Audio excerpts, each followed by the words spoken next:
Jewellery Hanamkonda ప్రారంభోత్సవ offer flat 20% VA December 14 నుండి 22 వరకు. సంధ్యా థియేటర్ దగ్గర జరిగిన తొక్కిసలాటలో చనిపోయిన రేవతి ఇన్సిడెంట్తో రకరకాల కథనాలు తెరమీదికి వస్తున్నాయి. ముఖ్యంగా పిల్లల పెంపకానికి సంబంధించి ఎంతవరకు పిల్లల్ని గారాబం చేయాలి, ఎంతవరకు వారు అడిగినవి మనం చేయాలి అనే దాని మీద కూడా ఇప్పుడు చర్చ నడుస్తోంది. ముఖ్యంగా పిల్లలకు బొమ్మలు ఇవ్వాలే కానీ మనమే వారి చేతుల్లో కీలు బొమ్మలు కాకూడదని చాలామంది చెబుతూ ఉన్నారు. అసలు ఇప్పుడు రేవతి కుటుంబం పరిస్థితి ఏంటి, వాళ్ళ భవిష్యత్తు ఎలా ఉండబోతుంది? ముఖ్యంగా రేవతి కూతురు సాన్విక ఒక టీవీ ఛానల్తో మాట్లాడిన మాటలైతే అందరినీ కన్నీళ్లు పెట్టిస్తున్నాయి. ప్రస్తుతం నాతో పాటు ఫ్యామిలీ కౌన్సిలర్ రజనీ రమ గారు ఉన్నారు. మేడంతో మాట్లాడదాం. మేడం నమస్తే. నమస్తే. మీరు కూడా విన్నారు కదా ఆ పాప మాట్లాడుతుంటే, నిజంగా ఎంత బాధగా అనిపించిందో. అమ్మ ఊరెళ్ళింది, ఇక ఎప్పటికీ రాదు, ఇంకా నేను అన్నయ్యే స్కూల్కి వెళ్ళాలి, ఇప్పుడు అన్నయ్య హాస్పిటల్లో ఉన్నాడు అని చెప్పి ఇక మేము అమ్మ చెప్పినట్టుగానే వినాలి అని ఆ పాప చెప్తుంటే ఎంత బాధగా అనిపించిందో. నెక్స్ట్ ఇప్పుడు ఈ ఫ్యామిలీ పరిస్థితి ఏంటి, వాళ్ళ భవిష్యత్తు ఎలా ఉంటుందంటారు? వీళ్ళు ఇప్పట్లో కోలుకోలేరండి పాపం. ఎందుకంటే అప్పుడు ఆ బాబు హాస్పిటల్లో కోమా స్టేజ్లో ఉన్నాడని వింటున్నాం. దేవుడి దయ వల్ల ఆ బాబు త్వరలోనే కోలుకుని బయటకు రావాలని నేను ఆ భగవంతుడిని కోరుకుంటున్నాను. ఇప్పుడు ఆ తండ్రి పరిస్థితి చూడండి. ఇప్పుడు భార్య పోయింది, చిన్న చిన్న పిల్లల్ని, ఒక బాబు ఏమో హాస్పిటల్లో, పాప ఏమో ఈ పరిస్థితులు. ఇప్పుడు ఆ బాబు తోడు ఉంటే ఈ పాప కొంచెం బాగానే ఉండేది. ఆ ఉన్న ఇద్దరిలో బాబు హాస్పిటల్లో ఉన్నాడు, ఆ వయసుకి తోడు లేదు చూడండి. ఇప్పుడు ఇంట్లో ఇద్దరు రోజు ఏదో ఒకటి మాట్లాడుకుంటూ ఉంటారు కదా, అన్నయ్య అని చెల్లి అని, ప్రతిదీ కలిసి ఆడుకోవటం, కలిసి మాట్లాడుకోవటం అనేది ఉంటుంది. తల్లి ఉన్నా అందరూ మాట్లాడుకుంటారు. ఇప్పుడు తల్లి అసలే లేదు, అన్నేమో హాస్పిటల్లో ఉన్నాడు. ఆ చిన్న మనసుకి ఎవరితో మాట్లాడాలి, ఎవరితో మనం బాధని షేర్ చేసుకోవాలి, అసలు ఈ బాధ తీరేదా? వాళ్ళ అమ్మ చూడండి ఊరెళ్ళిందని అనుకుంటుంది, ఇంకా వస్తుంది ఇంకా వస్తుందని ఎన్ని రోజులు ఎదురు చూస్తుంది. ఏదో ఒక రోజుకి ఇంట్లో ఆ పిల్ల పెద్దగా ఏడవటం జరుగుతుంది, వీళ్ళు సమాధానం చెప్పలేని స్థితి వస్తుంది. ఈ సిచ్యువేషన్లో తండ్రి పరిస్థితి ఏంటో చూడండి. ఇప్పుడు రెగ్యులర్గా ఈ పాపకి చూడవలసిన విషయాలన్నీ ఇంట్లో ఎవరు చూస్తున్నారో మనకి తెలీదు. చాలా అంటే చాలా కష్ట సమయంలో ఉన్నారు వాళ్ళు. అసలు ఇదంతా కూడా ఎక్కడ వచ్చిందంటే పేరెంట్స్కి హద్దు ఆపు లేదండి, ఏది కూడా కంట్రోల్ లేదు. సినిమాలు అనేవి అసలు ఎప్పుడు చూడాలి, ఎలా చూడాలి, ఇది ఏమీ లేదు అసలు. సినిమా మూవీ ఈరోజు రిలీజ్ అయింది, వెళ్దాము అనే కాన్సెప్ట్ కూడా కాదు అక్కడ. ప్రీ రిలీజ్, ప్రీ మూవీ, ఎందుకు దానికి వెళ్ళాలి? ఇది అందరూ అంటున్నారు, మనం మళ్ళీ ఇంకోసారి అనుకుంటున్నాం. అంత అవసరమైన చిన్న చిన్న పిల్లలకి మీరు అన్నారు బొమ్మలు కొనివ్వాలే కానీ మనం కీలు బొమ్మ అవ్వకూడదు అని. ఇప్పుడు ఆ బాబుకి ఫస్ట్ షో నీకు చూపిస్తాను అని వాగ్దానం ఇచ్చేంత వయసులో ఉన్నాడా, లేకపోతే అంత పెద్ద విషయం ఏమైనా జరిగిపోతుందా అక్కడ? మీరు అటువంటి వాగ్దానం ఎందుకు చేయాలి పిల్లలకి? సినిమాలంటే ఏంటో తెలియని వయసు పిల్లలకి ఫస్ట్ షో చూపిస్తానని చెప్పి వాగ్దానం చేయడం ఏంటి? అంటే మీరు ఎంత ఇన్వాల్వ్ అయి ఉన్నారు ఆ సినిమాల్లో, మీరెంత సినిమా పిచ్చిలో ఉన్నారు, అసలు మీరు ఎంత మెచ్యూరిటీ లేకుండా ఉన్నారు కదా. పిల్లలకి నేర్పాల్సిన పేరెంట్స్ మీరు, మీకే మెచ్యూరిటీ లెవెల్స్ లేవు. మేడం ఇక్కడ రేవతి ఇన్సిడెంట్లో మనం విధిరాత గురించి మాట్లాడుకోవాలి. సరిగ్గా 9 నెలల క్రితం భర్తకు అనారోగ్యం వస్తే ఆ అమ్మాయి తన లివర్ ఇచ్చింది. అంటే ఆయన లివర్ చెడిపోవడంతో తన లివర్ దానం చేసి భర్తను కాపాడుకుంది. ఇప్పుడు ఆమె ప్రాణాలు కోల్పోయింది. అంటే ఆమె చావు ముందు ముందు రాబోతుంది కాబట్టి ఆ భర్తని నిలబెట్టి ఆమె చనిపోయిందేమో అనేవాళ్ళు కూడా ఉన్నారు. అది విధి, అది కాలం, మనం చెప్పలేం. విధి ఎలా నడిపించాలో అలా నడిపిస్తూ ఉంటుందన్నమాట. దాని గురించి మనం ప్రత్యేకంగా ఏమీ చెప్పుకోలేం. అయితే కుటుంబం పట్ల ఆమెకున్న ప్రేమ బాధ్యత తెలియజేస్తుంది తన లివర్ని ఇవ్వడము అనేది. చాలామంది ఒక కిడ్నీ పోయింది అని ఏదైనా ఇలాంటి సందర్భాల్లో భార్యలు నేను ఇవ్వను అనే భార్యలు కూడా నేను చూశాను, చాలామంది ఉన్నారు. మరి అలాంటిది తిను ఇచ్చింది అని అంటే కుటుంబం పట్ల బాధ్యత, భర్త పట్ల ప్రేమ గౌరవం ఉన్నాయని తెలుస్తుంది. కానీ మరి అన్ని విషయాల్లో కూడా అలా అటువంటి బాధ్యత కలిగి ఉండాలి.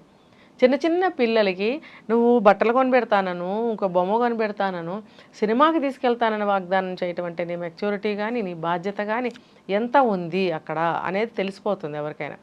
చూడండి, ఇటువంటి తప్పు ఎవ్వరు చెయ్యకండి ఇక మీదట. సినిమాల గురించి పిల్లల ముందు మాట్లాడకండి, పిల్లల్ని సినిమాలకి తీసుకెళ్ళకండి. సినిమాలు పిల్లలకి అసలు చూపించకూడదండి. మా చిన్నప్పుడు కూడా అంటే మీ చిన్నప్పుడు మాట్లాడకండి అంటారేమో, ఈ పిల్లలు రేపు పెద్ద అయిన తర్వాత వాళ్ళకి ఇది చిన్నప్పుడే.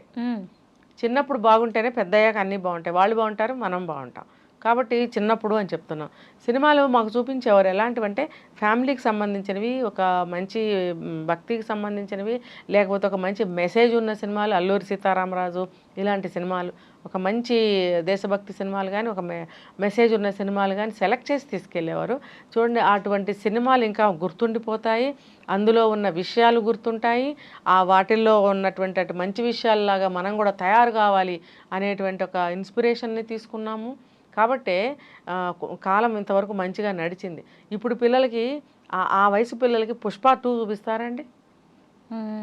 నిజంగా అసలు అంటే ఏంటో తెలుసా? సినిమా కాదు అన్నారు. తెలుసా అంటే ఏంటో తెలుసా? వాళ్ళకి స్మగ్లింగ్ అంటే ఏంటో తెలుసా?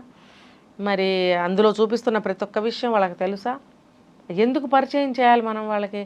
వాళ్ళల్లో ఒక ఆ ధోరణులన్నీ మనం పెంచుతున్న వాళ్ళమే కదా. ఆ మూవీలో ఏమేమైతే ఏమంటారు, ఒక సీరియస్సే కానీ, ఒక ఏమంటారు వైలెన్స్ చూడండి ఎంత ఉందో. అసలు ఆ కత్తులేంటి, ఆ ఎగరటం ఏంటి, మనుషుల్ని మడతలు పెట్టడం ఏంటి, ఇవన్నీ నిజం అనుకుంటారు కదా పిల్లలు. మరి అలాంటప్పుడు అదే రోల్ మోడల్గా తీసుకుని, అదే ఇన్స్పిరేషన్గా తీసుకుని ఆ మైండ్ అలా తయారవుతుంది. ఇప్పుడు చిన్న చిన్న పిల్లలు రేపులు చేస్తున్నారు, హత్యలు చేస్తున్నారు అని అంటే ఇన్ఫ్లుయెన్స్ ఇలా ఉండబట్టే కదండి. సాధ్యమైనంత వరకు తల్లిదండ్రులు వాళ్ళకి చేతనైనంత వరకు దూరంగా ఉంచగలగటమే వాళ్ళ బాధ్యత. ఇంకా ఇంకా కొంచెం పెద్ద పిల్లలు వాళ్ళ సినిమాలకు వెళ్ళిపోతూ ఉంటారు.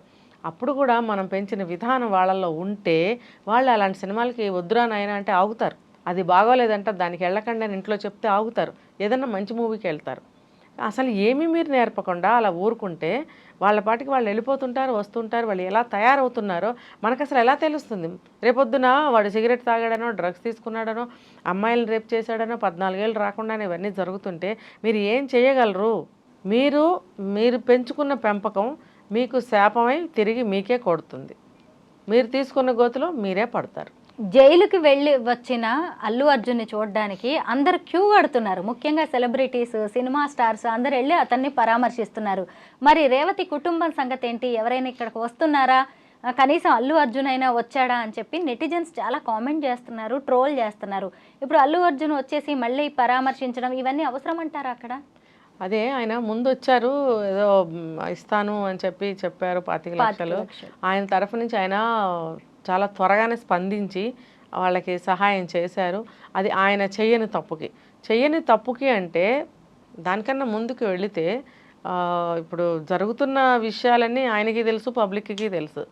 ఇటువంటి సందర్భాల్లో వాళ్ళు ఏం చేయాలంటే ప్రీ షోలన్నీ పెట్టుకోకూడదు.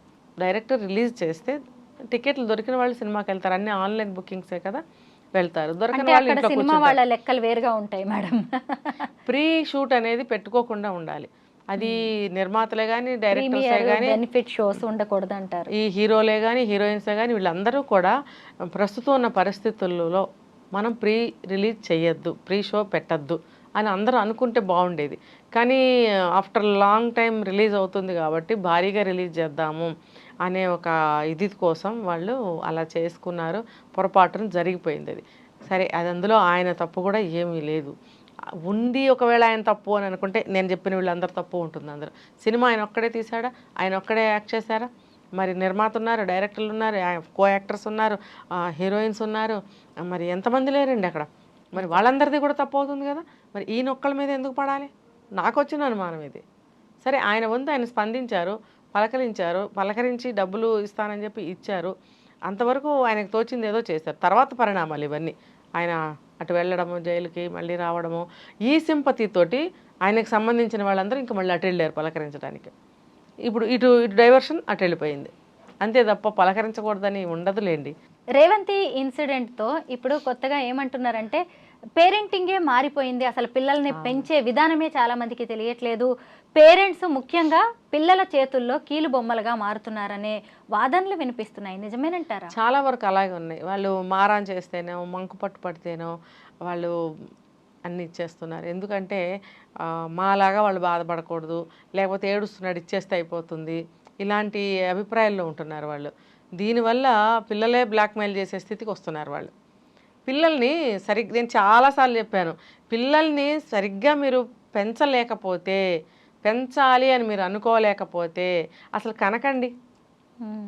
కానీ మీరు ఇన్ని బాధలు ఎందుకు పడుతున్నారు? కనకండి. ఇప్పుడు భూమికి భారం అన్న తగ్గుతుంది కదా, సమస్యలు తగ్గుతాయి కదా.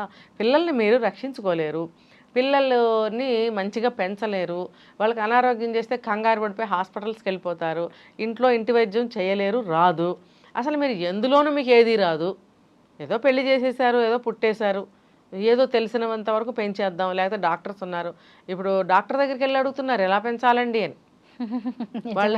వాళ్ళు మెడికల్ పరంగా చెప్తున్నారమ్మా అది పెట్టకూడదమ్మా, ఇది ఇలా చేయకూడదమ్మా, ఇది ఇలా అనకూడదమ్మా అని అంటున్నారు.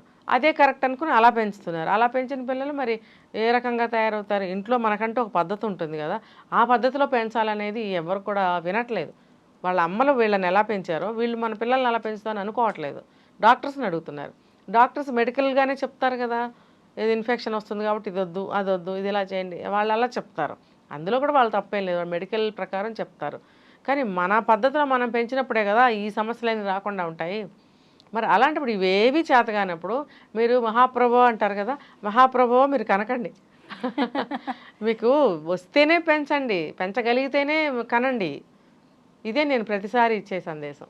మొత్తం మీద రేవతి కుటుంబానికి జరిగిన నష్టాన్ని మాత్రం ఎవరూ పూడ్చలేరు. ఇటు చూస్తే శ్రీతేజ్ పరిస్థితి ఎలా ఉంటుందో, అతని భవిష్యత్తు ఎలా ఉంటుందో అనేది ఇప్పుడు ప్రశ్నార్థకంగా మారింది.